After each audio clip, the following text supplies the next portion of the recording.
1 João 3:14. Os irmãos acharam o texto? Amém? Os irmãos acharam? Amém? Joia. Diz assim: nós sabemos que já passamos da morte para a vida, porque amamos os irmãos. Quem não ama, permanece na morte. A gente está estudando, irmãos, sobre o Evangelho, tá?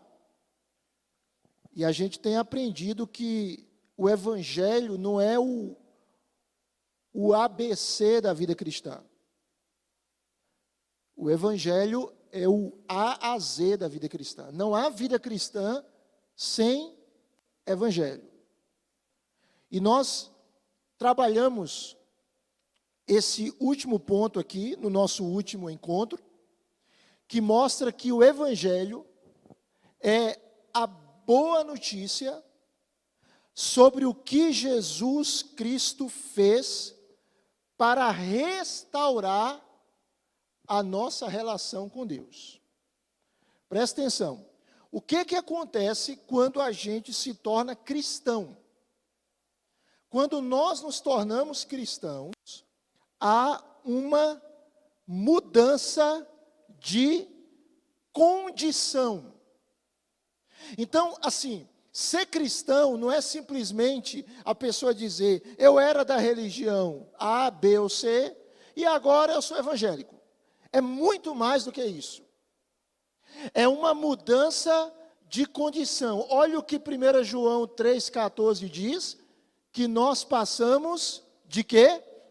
Da morte. Que morte é essa, irmãos?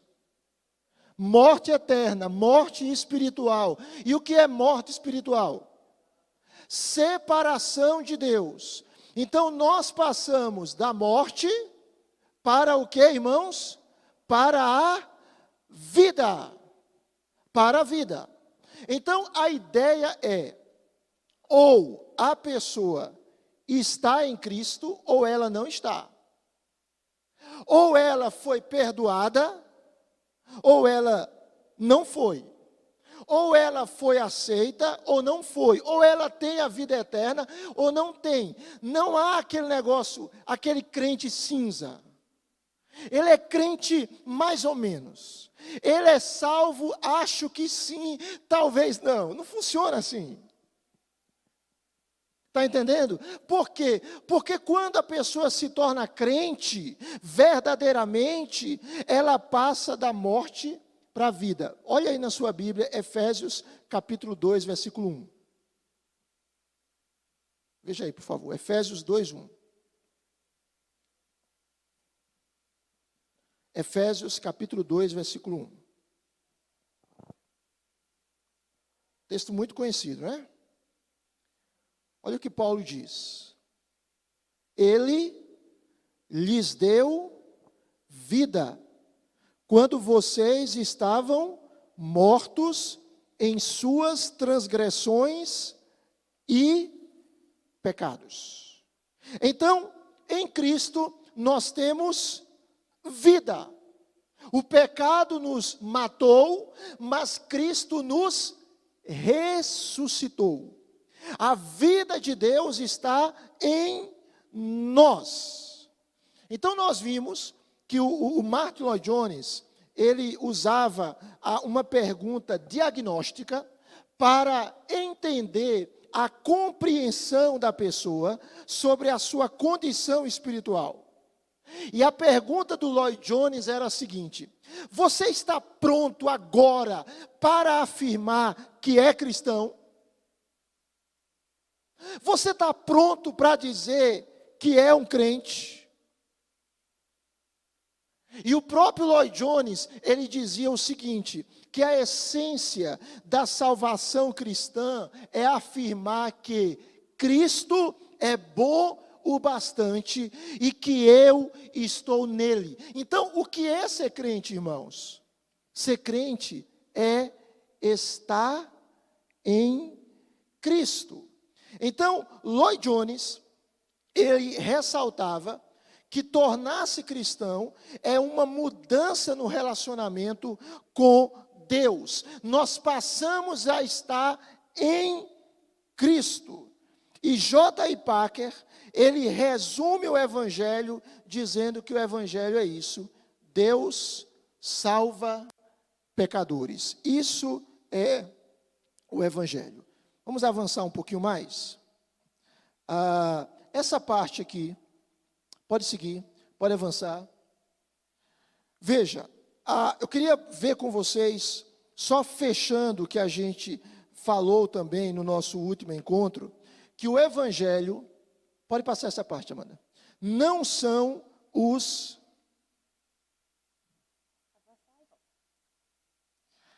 Eita, é muita tecnologia, né? Olha, os meus problemas acabaram, né?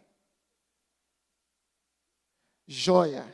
Então, quando a gente pensa no Evangelho, muito obrigado, Amanda, muito obrigado mesmo. O Evangelho não são os resultados do Evangelho. Veja, há o Evangelho e os resultados do Evangelho. O Evangelho é a boa notícia do que Cristo fez. E os resultados do Evangelho é como nós vamos viver por causa desse Evangelho. Olha essa frase do Martinho Lutero, quando ele dizia: nós somos salvos só pela fé, mas não uma fé que permanece só. Veja bem, às vezes algumas pessoas, muitas pessoas, fazem boas obras. Mas por que algumas delas fazem boas obras? Tem gente que faz boa obra porque ele acredita que a boa obra vai salvá-lo. Tem gente que faz boa obra porque ele acredita que a boa obra vai fazê-lo merecer o céu. É por isso que o crente faz boa obra. Por que o crente faz boa obra? Porque ele é salvo. E o que a boa obra no crente deve demonstrar para as pessoas? O que as nossas boas ações devem dar às pessoas a compreensão de que realidade, de que fato? Para que Deus seja glorificado e que nós amamos aquela pessoa. Então, quando a gente ajuda o próximo, a gente deve fazer isso como uma expressão do amor de Deus. Eu amo você porque Deus me ama. Eu amo você por causa do Evangelho de Cristo. Eu estou fazendo isso por você, estou lhe dando isso, porque Deus me deu algo muito mais precioso. Deus me deu salvação. Deus enviou Jesus para morrer por mim. Está entendendo? É essa que deve ser a motivação do Evangelho. Veja bem.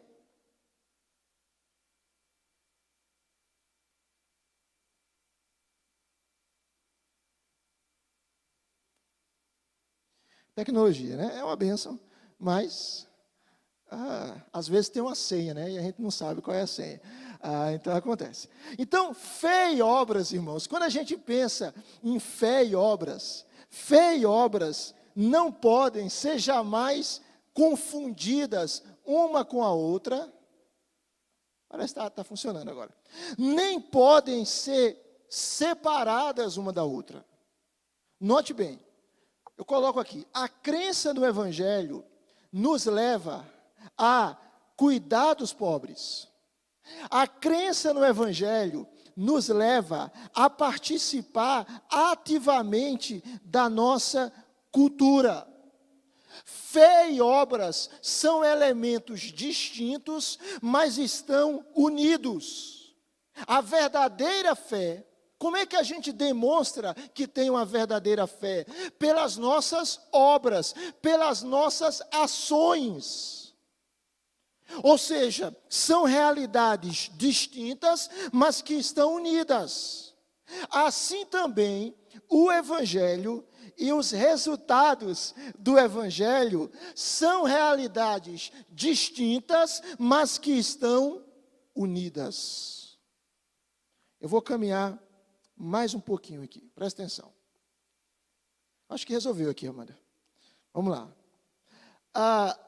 O apóstolo Paulo, ele fala que um dia Deus vai restaurar essa criação. Não é isso? E por que que Deus vai restaurar essa criação? Qual é a razão disso? Por que Deus um dia vai restaurar esse mundo? E esse mundo não terá mais nenhuma pandemia, nada, né? Nenhuma morte. Essa semana eu estava no médico, amigo meu, e ele disse assim: pastor, né? Nós somos programados geneticamente para morrer. As células do nosso corpo são constituídas e nós estamos programados para morrer. E ele diz que às vezes as pessoas chegam no consultório dele e ele diz assim: você vai morrer. E aí o indivíduo se assusta, né? Como é que o médico diz um negócio desse? Aí ele diz: um dia você vai morrer. Isso é um fato. Todos nós vamos morrer. Mas a Bíblia diz que a morte, para o crente, ela não vai predominar, ela não vai vencer. Que um dia que o crente morrer, o seu espírito vai para a presença de Deus e o seu corpo vai para a sepultura ou cremado, ou sei lá, mas um dia esse corpo vai ressuscitar. E a Bíblia vai nos mostrar, irmãos, que Deus, ele vai restaurar esse universo, e nesse universo não vai haver morte, não vai haver enfermidade, não vai haver pandemia, não vai haver discussões, não vai haver brigas, não vai haver cansaço, não vai haver doença, não vai haver nenhum mal. Mas o que garante isso? O que garante que nós iremos viver em um universo pleno, completo e perfeito? Por quê? Qual é o elemento, a realidade que promove a existência de um novo céu e de uma nova terra? Hein? Por causa da palavra de Deus, por causa da promessa de Deus. Oi? A fé. Mas qual é a razão disso? Por que esse universo será restaurado? Por causa de Jesus. Por causa da obra de Cristo. Tanto que se você ler Romanos 8, diz que a criação geme, aguardando a redenção dos filhos de Deus. E que nós, os filhos de Deus, também gememos. Depois dê uma lida lá em Romanos 8, 18 a 25. Por causa de Cristo, não apenas nós seremos salvos, mas todo o universo será restaurado, irmãos. Nossa herança futura é assegurada. Você já viu realidades de pessoas que tiveram uma herança boa, às vezes? O pai deixou uma herança boa, mas os filhos torraram a herança. Eles acabaram com a herança. Um dia foram ricos e agora não tem o novo rico, também tem o novo pobre. O rico se tornou pobre. Por quê? Porque não soube gerir o que ele recebeu. Então, as heranças terrenas, elas podem acabar.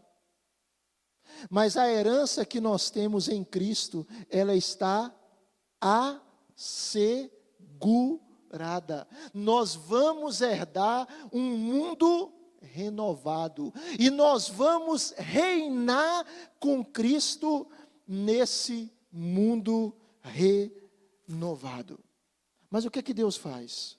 Eu queria que vocês lessem comigo o que J.I. Packer afirma. Vamos lá, vamos ler juntos, por favor?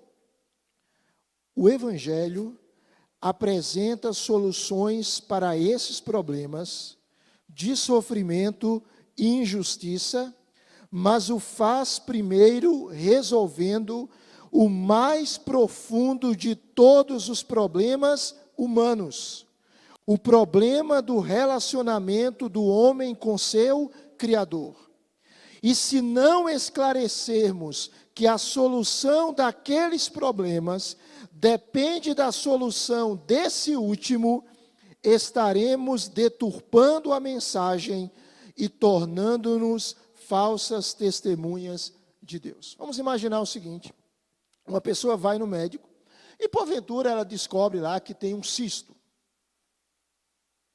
O cisto, ele pode gerar graves problemas, mas ele é curável. O que ela deve fazer? Ela deve optar por tomar Doril, Novalgina, ou ela tem que fazer uma intervenção para que aquele cisto possa desaparecer? A pergunta é óbvia, a resposta também é óbvia. Ela precisa tratar não o sintoma, mas ela tem que tratar a causa. Porque se ela tratar a causa, os sintomas eles irão desaparecer. Às vezes, irmãos, existem problemas que as pessoas querem tratar. Por exemplo, existem muitas questões hoje que às vezes as pessoas, a gente tem alguns psicólogos na igreja, crentes, mas que às vezes as pessoas chegam para eles com determinadas situações que não são meramente emocionais ou psicológicas, são questões espirituais e pecaminosas. E elas querem que o psicólogo resolva o problema delas. Mas o problema delas só Deus pode resolver. Porque aquele problema delas não é emocional, não é psicológico, aquele problema é espiritual. E se ela não tratar o problema espiritual, ela não vai resolver os sintomas. Ela precisa então tratar da causa. Por exemplo, às vezes pessoas chegam para profissionais e eles têm problemas de falta de perdão. E eles estão adoecendo emocionalmente. Mas por que estão adoecendo emocionalmente? Porque eles não perdoam. Aí ele acha que o psicólogo tem que resolver o problema dele. Mas o problema dele é espiritual, ele não perdoa. Tá? Ele não perdoa. Às vezes a pessoa nutre mágoa, ressentimento, e ela está adoecendo. Às vezes a pessoa está vivendo uma situação de culpa. E ela quer que a sua culpa seja resolvida por um profissional. A culpa dela vai ser resolvida se ela entender que em Cristo ela é perdoada, que em Cristo ela tem uma nova vida, que em Cristo os seus pecados são lavados, que em Cristo ela se torna mais alva do que a lã. Então, existem problemas, irmãos, que as pessoas querem tratar como psicológicos. Existem os problemas psicológicos, os problemas emocionais, as doenças que precisam ser tratadas com medicamento, através de um psiquiatra, sim. Mas existem questões que elas são de natureza espiritual, e você precisa tratar aquela causa, porque se você tratar aquela causa, o sintoma vai desaparecer. Existem muitas, eu estou falando muito de enfermidade hoje, desculpa, viu, irmãos? Existem muitas enfermidades no mundo, mas você já percebeu como a sociedade de hoje, ela costuma patologizar comportamentos pecaminosos? Vou dar um exemplo. O indivíduo é agressivo demais. Já tem uma doença para isso. Aí diz, o problema dele é esse. Dá um remedinho que ele fica bem. Por exemplo, existe algo hoje que é diagnosticado como enfermidade, que é aquela pessoa que não sabe lidar com a autoridade. Então ela tem dificuldade em lidar com a autoridade, tá? Com submissão, com respeito à autoridade. Doença. E aí, às vezes, claro que existem N doenças, a ciência tem avançado, mas o problema é quando nós incorremos naquilo que John MacArthur Jr. chama de sociedade sem pecado. Ou seja, tudo é explicado como se fosse uma doença, uma patologia, uma enfermidade. Todos os comportamentos desordenados, eles são transferidos como responsabilidade do outro e não responsabilidade minha. Ah, fulano de tal é assim, ele é agressivo. Por quê? Não, ele é agressivo porque ele viveu num contexto familiar complicado. Ele é agressivo, mas ele vai continuar agressivo? Fulano de tal, ele não perdoa. Por que ele não perdoa? Ele não perdoa porque ele foi muito machucado no passado, mas ele vai continuar sem perdoar? Fulano de tal tem um comportamento sexual desordenado. Por que ele tem um comportamento sexual desordenado? Porque foi abusado. É terrível, é abominável, é maligno ser abusado. Mas pela graça de Deus, Deus pode sarar traumas da nossa história, pode perdoar os nossos pecados, pode nos libertar dos nossos pecados e pode restaurar e reconstruir a nossa vida, irmãos. Você pode dizer amém? Ele pode fazer isso, ou não pode? É claro que ele pode. É claro que ele pode.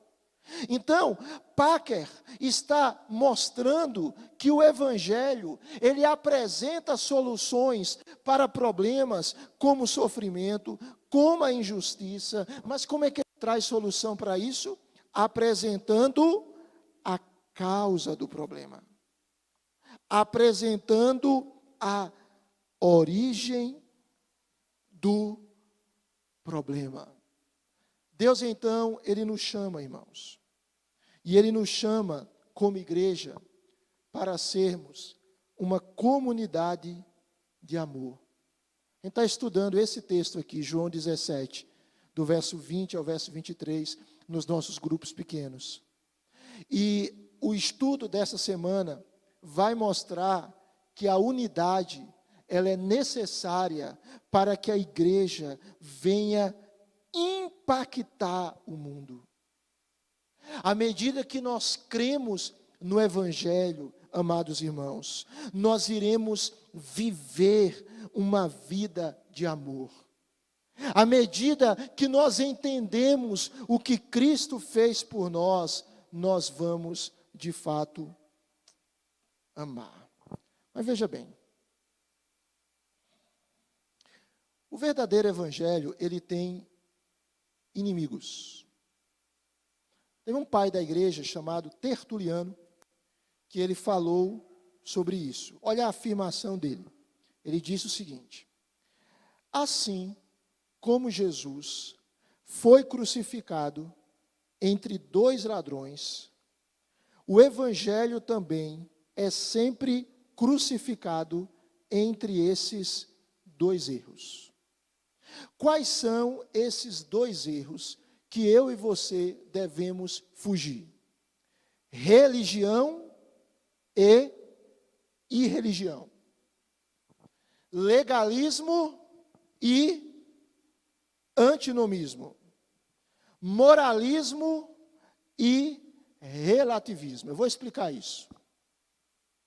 Então, é o seguinte: Jesus, ele foi crucificado, diz o evangelista Lucas, entre dois ladrões. E o evangelho, assim como Jesus foi crucificado entre dois ladrões, existem dois ladrões que tentam nos roubar o evangelho. O primeiro ladrão é a religião e o segundo ladrão é a irreligião, ou legalismo e antinomismo. Antinomismo significa contra a lei. Vou tentar explicar isso aqui para os irmãos. Existem pessoas que dizem o seguinte: se eu for boa o suficiente, Deus vai me salvar. Então eu vou obedecer da melhor forma possível para que Deus veja que eu sou bom e me recompense. Já viu gente dizendo isso? Ou você vai perguntar para uma pessoa: você é salva? E ela diz assim: se Deus vê que eu mereço, Ele me salva. Então, o que o legalismo diz? O legalismo diz que para nós sermos salvos, nós precisamos ter uma vida santa e moralmente boa. É isso que o legalismo diz. Ou seja uma pessoa muito correta, e Deus vai lhe salvar, porque você é muito correto. Isso parece estar certo, não parece, gente? Tem muita gente que acredita nisso. Mas o que é isso? Isso é autossalvação. Deus olha para mim e diz assim: puxa, como ele é joia, vou salvá-lo. Isso é autossalvação. A gente não obedece a Deus para ser salvo. A gente obedece a Deus porque o verdadeiro salvo, ele obedece. Mas existe um outro ladrão que tenta nos roubar o evangelho. Qual é o ladrão? O ladrão do antinomismo, ou contra a lei. Contra nomos lei. O que o antinomismo diz? Ele diz assim: já que nós somos salvos, já que nós somos eleitos, nós podemos viver de qualquer forma. Nós podemos ter uma vida de pecado, já que a salvação é pela graça. Veja que esses dois conceitos, eles são conceitos equivocados, eles são ideias erradas que tentam nos roubar o verdadeiro evangelho, que tentam nos tirar da verdadeira mensagem cristã. Observe, se nossa pregação do evangelho deixa transparecer que é preciso crer e viver corretamente para ser salvo, ou deixa transparecer que Deus ama e aceita a todos assim como são, não tem essa ideia? Venha como está, mas permaneça como está. Não. Venha como está, mas quando você vir, Deus vai transformar você. Deus vai mudar a sua vida. Então, se a pregação, ela deixa transparecer que para o indivíduo ser salvo, ele precisa crer, mas além de crer, ele tem que ser bonzinho. Ou se a pregação deixa transparecer que Deus nos ama e nos aceita como somos, e nós devemos continuar assim. Hoje você tem realidade de pessoas que se afirmam pastores e que têm um comportamento sexual pecaminoso. Pessoas que se dizem pastores e que vivem na prática, por exemplo, da homossexualidade. Está entendendo? E aí você cria um conceito que não é verdadeiro. Então, se a pessoa tem esse tipo de pregação, nós vamos descobrir que nossa proclamação não está realizando a obra transformadora que molda o coração e muda a identidade. O que é o evangelho, irmãos? O evangelho é a boa notícia de que Deus fez algo por nós. Ele consumou nossa salvação por meio de Cristo. E por meio de Cristo, nós temos a nossa relação restaurada com Deus. E por fim, todos, um dia, todos os efeitos do pecado do mundo, no mundo, serão destruídos. Então, o Evangelho é essa boa notícia. Essa boa notícia do que Deus fez por nós. E por que nós somos salvos? Nós somos salvos porque Cristo conquistou a salvação. E quando nós somos salvos? Quando nós nos arrependemos e cremos. E de quem é o mérito? O mérito é de Cristo. E quando nós somos salvos, nós iremos viver paulatinamente. Ainda não perfeitamente, nós ainda somos pecadores. Lutero dizia que nós somos simultaneamente pecadores e justos. Ao mesmo tempo, pecadores e justos. Mas quando esse evangelho nos alcança, nós vamos ter uma nova vida e uma vida que reflita mais a Cristo. E quando nós pecamos e vamos pecar, nós nos arrependemos. Está claro isso, irmãos? Amém? Alguma dúvida? Está tranquilo? Fácil, né? Simples. Então, o Evangelho é essa boa notícia daquilo que Deus fez por nós. Só caminhar mais um pouco com os irmãos e a gente para, tá? Há duas formas básicas, eu coloco aí, de responder à pergunta, o que é o Evangelho? Certo? A primeira forma é apresentar as boas novas de como podemos ser aceitos por Deus. Eu quero pensar com você aqui sobre os capítulos do Evangelho. Presta atenção, foque aqui, tá? Estão aqui comigo? Só mais um pouco. Todo mundo aqui, irmãos? Amém? Ok? Veja bem, o Evangelho ele tem capítulos. Então, há duas formas da pessoa responder à pergunta, o que é o Evangelho? A primeira forma é ela apresentar as boas novas de como nós podemos ser aceitos por Deus. Ou seja, isso nos ajuda a entender a pergunta, o que eu preciso fazer para ser salvo? Então, essa é a primeira forma de apresentar o Evangelho. É mostrar o que Cristo fez por nós, e por meio da obra de Cristo, nós podemos ser salvos se nós crermos. Mas há uma segunda forma, irmãos, de apresentar o Evangelho.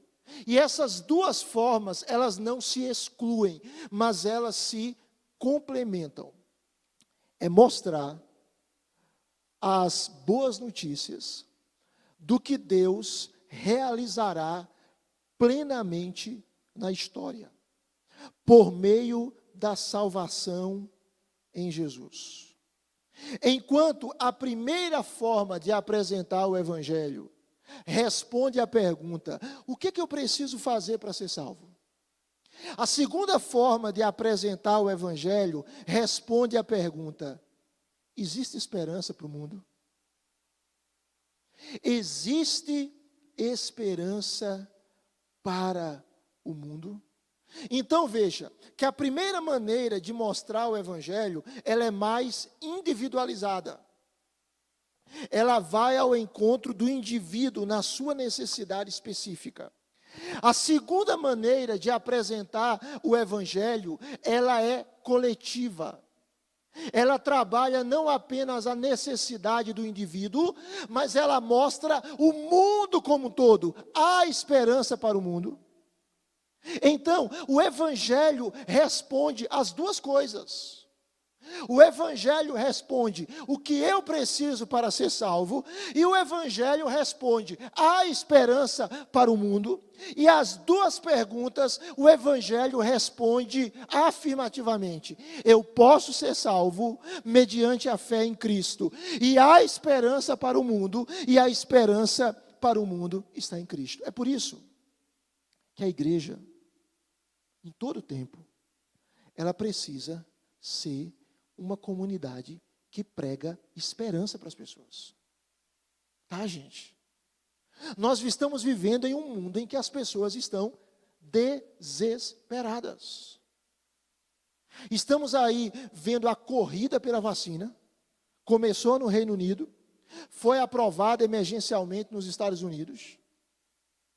E há uma corrida, várias vacinas. E há uma pressão enorme para, no nosso contexto nacional, para que a vacina chegue no Brasil, para que a vacina seja aprovada pela Anvisa, para que as pessoas sejam vacinadas e sejam imunizadas. E nós esperamos em Deus que a vacina dê certo e que ela promova aquilo que os estudiosos chamam de imunização do rebanho. E para que haja a imunização do rebanho, precisa haver aí cerca de 70 pessoas imunizadas. E nós estamos vivendo um momento de terror. Pessoas desesperadas. Se você for conversar com irmãos, por exemplo, Mateus, né, que é psicólogo, e aí pergunta, qual é o perfil de pessoas que estão indo para o seu consultório? E pode perguntar para ele e para outros psicólogos. O perfil é o mesmo. É ansiedade, é depressão, é pânico. Não é isso? É isso. E nós precisamos mostrar para as pessoas que há esperança, mesmo em contextos como esse. Está entendendo? Por exemplo, o apóstolo Paulo, 2 Timóteo. Quando Paulo escreveu 2 Timóteo, ele estava onde? Em uma praia no Havaí? No resort? Vamos lá, puxe pela sua cabeça. Certo? Quando Paulo escreveu 2 Timóteo, qual era a situação dele? Hein, gente? Alô? Alô? Ele estava o quê? Preso. Certo? E qual era a expectativa dele? Imediata. Morrer. Eu vou morrer. 2 Timóteo 4, 6, ele diz assim, eu estou sendo já oferecido por libação. E o tempo da minha partida é chegado. Vou morrer. E agora? Aí ele diz no verso 7, combati o bom combate, completei a carreira, eu terminei o que tinha de fazer, guardei a fé. E agora eu estou em pânico, olha, tocou. É isso que ele diz, eu estou em pânico. O que ele diz no verso 8? Desde agora, me está guardada o quê? A coroa da justiça, que o Senhor reto juiz me dará naquele dia, e não somente a mim, mas também a todos os que amam a sua vinda. Era um cara que tinha esperança, irmãos. Estava lá para morrer, mas tinha esperança, mesmo no sofrimento. Mesmo diante do fato de ser executada, a sua cabeça seria cortada. E isso era visto como um ato de misericórdia. Sabe por quê? Porque ele era romano. Se ele não fosse romano, ele seria crucificado, como Pedro foi. Como ele era cidadão romano, aí diziam, vamos dar para ele uma morte rápida? E aí, ó. Mas esse cara tinha esperança. Há esperança para o mundo. Ele diz, a coroa da justiça me está guardada. E está guardada somente a mim? Hein? Eu sou o preferidinho do papai? Não, ela não está guardada somente a mim, mas está guardada a todos quantos amam a sua vinda. Só mais um slide e a gente para por hoje. Por favor, Amanda, volta aí. Opa! Ok. Então, esse aqui, pronto. Se nós entendemos a primeira pergunta, o que eu preciso fazer para ser salvo? Se nós entendemos essa pergunta de maneira mais individualizada, nós vamos explicar para as pessoas como elas podem se reconciliar com Deus Santo e como sua vida pode ser mudada em consequência disso. Ou seja, é a mensagem do Evangelho que nós tratamos que nós apresentamos às pessoas de uma maneira particular. Certo? Mas existe a mensagem do Evangelho que nós apresentamos para as pessoas de uma maneira coletiva. Um dia o Senhor vai renovar todas as coisas. Um dia o Senhor vai restaurar o universo. Você pode ter esperança. Você pode ter alegria. Porque Jesus morreu. Porque Jesus ressuscitou. Porque Jesus venceu. E a gente deve apresentar isso para as pessoas.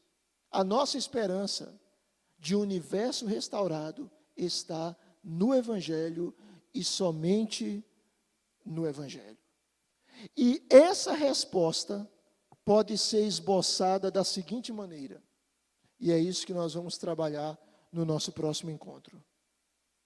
Você vai apresentar o Evangelho para a pessoa.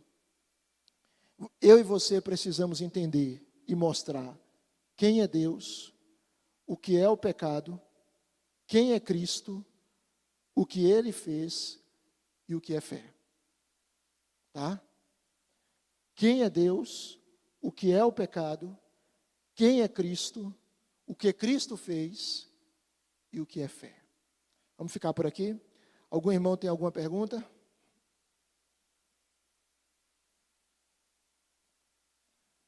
Nenhuma pergunta, irmãos? Tudo claro? Nenhuma dúvida? Hein?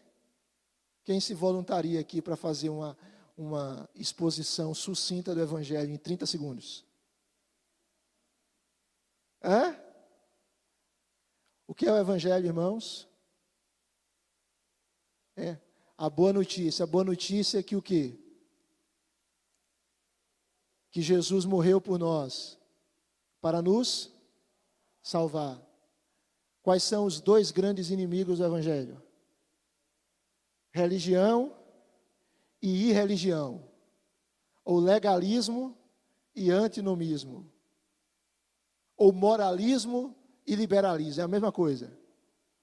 O que é que a religião diz?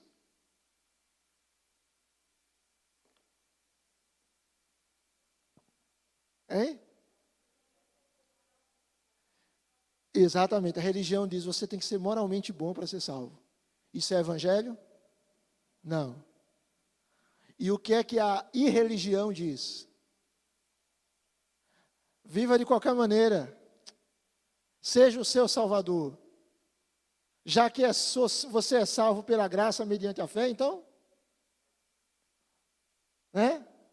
Viva de qualquer jeito. Todas essas duas formas são equivocadas. O que é que o Evangelho mostra? Jesus fez uma obra por nós. E nós vivemos para agradar a Ele, não para sermos salvos, mas porque fomos salvos. Nós vimos que o Evangelho tem 2 capítulos. E nós podemos apresentar o Evangelho de 2 formas para as pessoas. Tá? Veja como isso é abrangente. É por isso que é errado aquela ideia de apresentar. Não, é questão de Cristo, isso é só para a igreja, isso é só para o domingo. Não, irmãos. O Evangelho muda tudo. O Evangelho muda a nossa vida como um todo. E a gente pode apresentar o Evangelho de 2 formas, respondendo 2 perguntas. Quais são as 2 perguntas? O que eu preciso para ser salvo? Mas vocês são muito inteligentes, viu? O que eu preciso para ser salvo? E a gente apresenta o Evangelho para as pessoas. E o Evangelho pode ser apresentado através de uma outra pergunta. E qual a outra pergunta? Há esperança para o mundo? Há esperança para o mundo e há esperança através de Jesus. E quando nós vamos apresentar o Evangelho, é necessário que nós entendamos quem é Deus, o que é o pecado, quem é Cristo, o que Cristo fez e o que é fé. Na semana a gente conversa sobre isso. Vamos ficar de pé e vamos orar.